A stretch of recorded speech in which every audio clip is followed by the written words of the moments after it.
Hey, it's SickBoy from the Gaming Antics Collective, and welcome to the Anarchic Eye for the 28th of October 2013.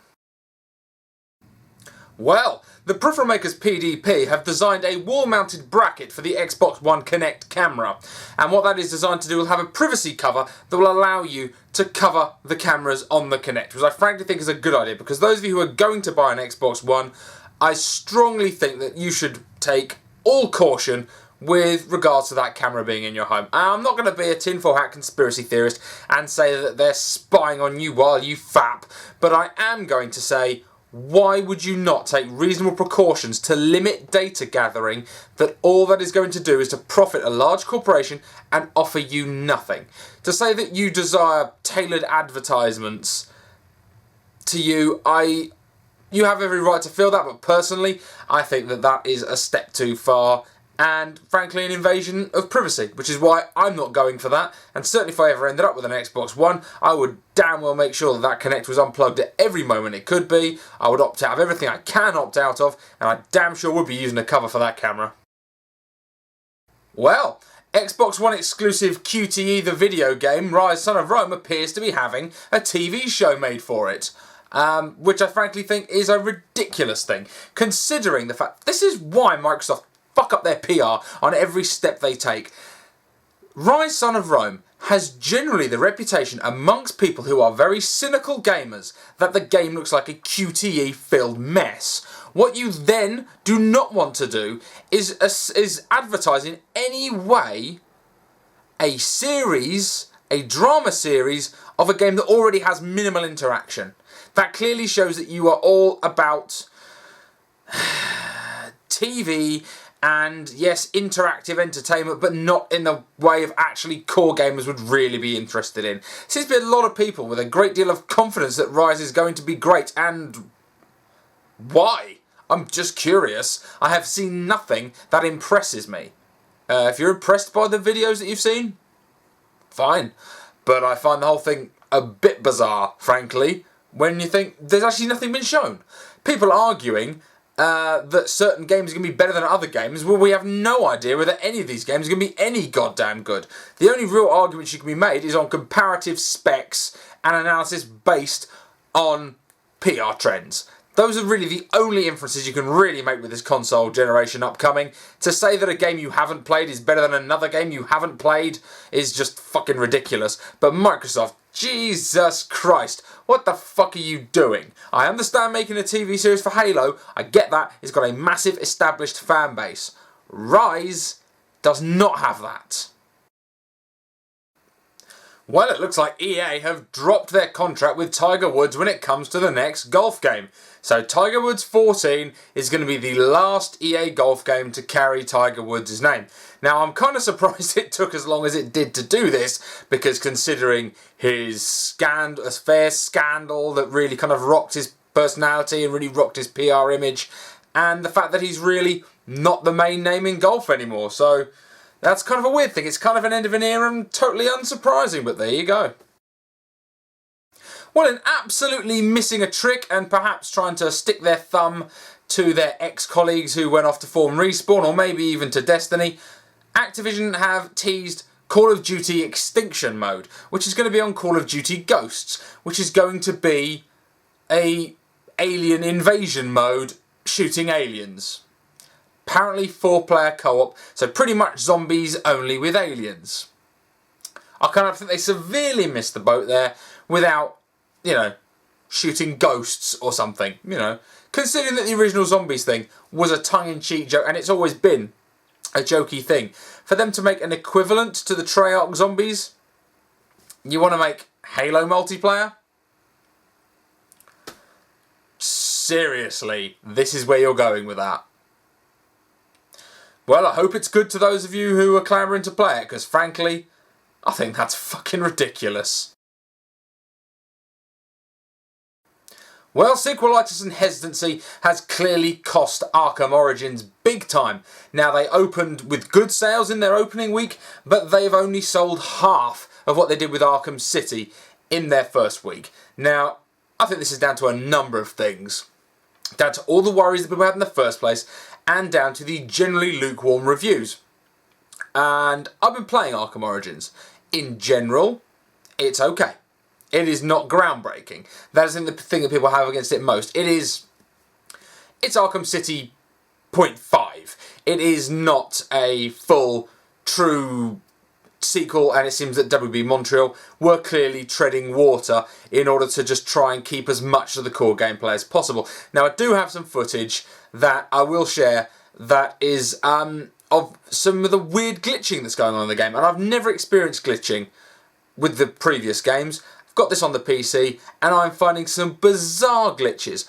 Most predominantly is the one where if you are engaging in an attack, particularly a beatdown with a heavy enemy, and somebody throws a container at you, and the container hits the person you're beating down during the beatdown, it then completely clips them out of the game and actually makes them invulnerable, but also completely, they don't exist anymore. So you can throw things at them and they block them, and there's no hit detection or anything, and they just wander around and they follow you. I've got 2 bits of footage which I'll probably stick after this, just to show how these characters, they're following you around. You know, I'd throw batarangs at them, I'd hit them. One guy chasing me around with a gun, literally following me around with a gun, and I could do nothing about it. Now, it wasn't impacting the gameplay so much as it was a really weird and funny glitch. The other one, however, is a little bit insidious, and that one is if you launch online the Batman or Arkham Origins through Steam, launch it online. Then, if your internet goes down, I have found that the game shuts down.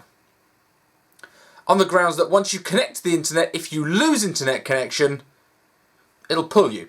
Now, you can launch the game offline. I have tried that. So it's not full online DRM or anything from what I can tell. However, I will say, if you are connected online and your wireless flickers for a second, you have a quick power cut and you're running on battery power, whatever, you will be booted out of the game. Now, luckily, it does seem safe locally and to the Steam cloud roughly simultaneously, so it will bring you back to the previous quick save. But that is a bit of a shitty thing, and frankly, says a great deal for the power of cloud processing. If a quick couple of seconds of internet issues can shut your game down. Now, yes, you can reboot it, but if the game required cloud processing to work, what does that say about the integrity of the game? That is why people complain about always online. It is not about being a Luddite so much. It is about being concerned that it is an extra thing that can fuck up.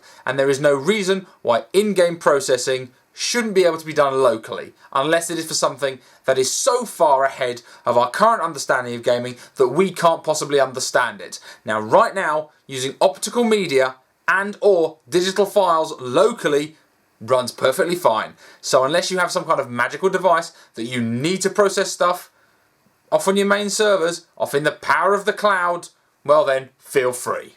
Power of the cloud! Power of the cloud! Okay, so let's work through a few examples here.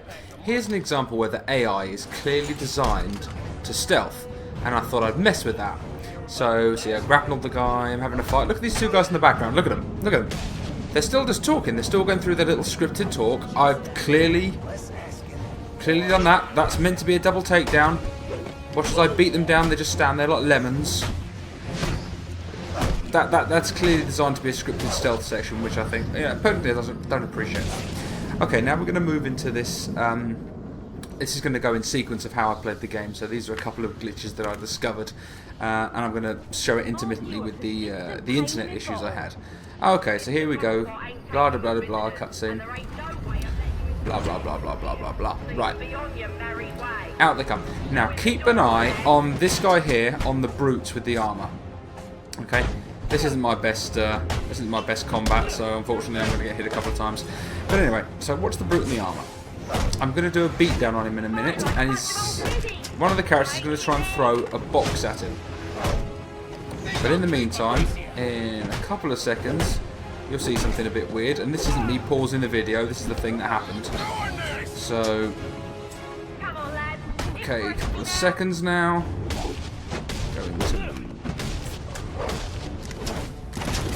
Right, Here we go. Right. Here. Game is frozen. Just frozen up. This has happened to me a couple of times in the game. Now, this was on the day that I had some internet issues. So I'm not sure whether this is due to the internet connection and there's some cloud issues here, or whether this is actually game stability. But this has happened a couple of times. Now watch this. Here we go. Now watch. Bang! See how there was no sound. Oh, there's no sound there. I don't think you can hear that. Okay, so you notice that he's run off in the background. The guy in the now combat's ended. You can tell from the way it's frozen. I went to move on to him. Office is connected to the theater, and the entrance is controlled from that security room. There he is. Now watch. I'm going to go after him for a little bit. See if I can hit him.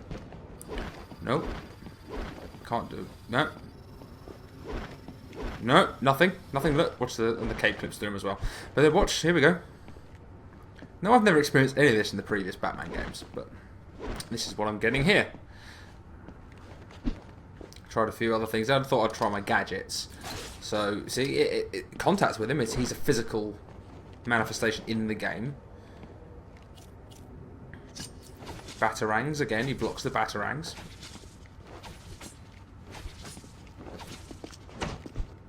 Can't hit him. So I thought I'd just try a remote control batarang.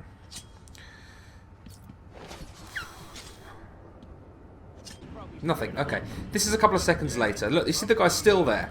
Okay? Guy's still there. Now, there's 3 hostiles. 1, 2, 3, 4. He's the 4th hostile, but he's not coming up as hostile. He's just there. He's completely separate from the game. He's just walking around the map in kind of aggression mode, but he's not attacking anybody. Now, this is around the time that my internet was going down. So, again, I decided not to be too stealthy. Decided to be loud so that I could take out the guy with the gun using combat, because, hell, I wanted a little bit of change. Now, see, look, again, this is also a problem with the fighting content. Notice there, I went to aim the other guy, and it locked up. There we go. Internet goes down, game shuts out to main menu. That's charming, isn't it? That's exactly what you want out of a brand new game. Now, here's another bit of combat where exactly the same thing happens, just to show you that this issue with the... now again, beating down a brute, explosion. Now I'm going to go through the rest of this fight. Again, not my best work, but here we go. Let's just take them out. Again, that's the combat system. You see that in the previous games you would auto-lock, and sometimes this game doesn't really auto-lock onto the nearest enemy. See? And because I'm trying to get to this guy who's clipped out of the fight, my combo goes. Granted, my combo doesn't always stay on. I'm not perfect. I mess up a few times, but sometimes my combo dies because the game seems to be failing. There again, see?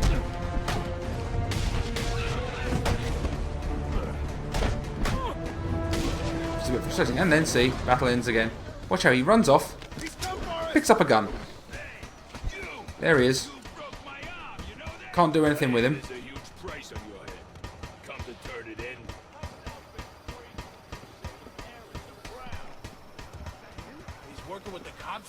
What the fuck is that about?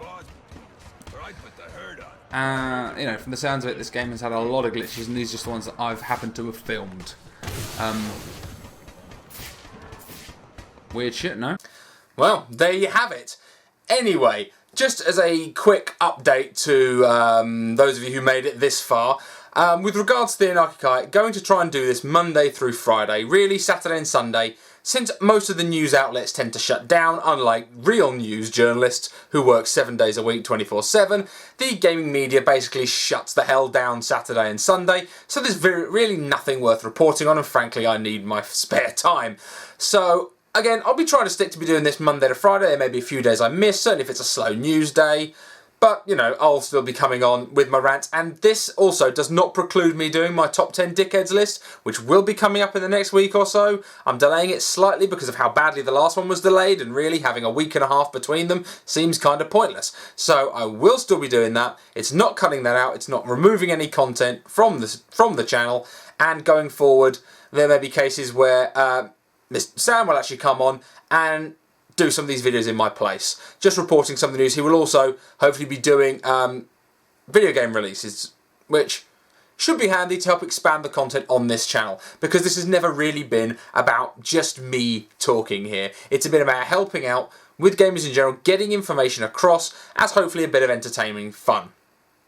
Anyway, this has been, you better go through the 2020 vision of the Anarchic Eye. Thanks all for watching, I'll catch you guys later.